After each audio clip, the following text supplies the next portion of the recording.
pagdawat sa Espiritu Santo sa mga apostolis, no? Dito sa Jerusalem, no? O nabatahol mo ng Acts chapter 24, o na ang mga apostolis, uban si 20 kapagtutuo, nagtigom sila dito sa shrine, no? Dito sa Jerusalem, o nang dito may kunsa ng Espiritu Santo, nakita sa matinunan dito sa balay, o shrine, na may kunsa ng Espiritu Santo, pinagi niya sa mga dila nga kalayo. Kunya sila napuno sa Espiritu Santo, kunya misulti sa ilaing mga pilungan, tumala sa gayang sa gipasulti kanila sa Espiritu Santo. O dinhi mao ni ang pagsugod pagmisyon sa mga apostolis.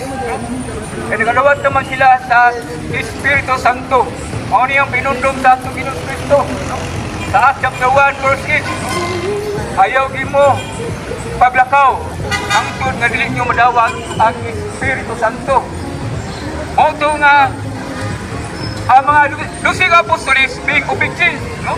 Kaya pasidanaan mo to sa atong Ginoong Kristo nga ayaw mo paglakaw. Muna nagtingog sila dito sa Jerusalem, no? Unang Acts chapter 2 verse 1 to 4, una ang pagpunta sa Santo, kung hindi sila nagtugod pagmisyon, kung mauni yung pagkatao sa atong simbahan. So, importante kayo na Brad Fair, no? Nga sinuganan di ay, ang simbahan di ay, no? Pinahanglan nga pagkadawat sa Espiritu Santo, kay saan mato sa atong Ginoong Kristo. Kunya dili ko madawat ang Espiritu Santo kung dili usaka ang atong Ginoong Kristo. Muna nga muasinbig, pumusaka sa atong Ginoo dito sa langit, yung pagka next week na o pipila ka adlaw, mao nang madawat ang Espiritu Santo. Mao karong adlaw, no? Nagsaulog na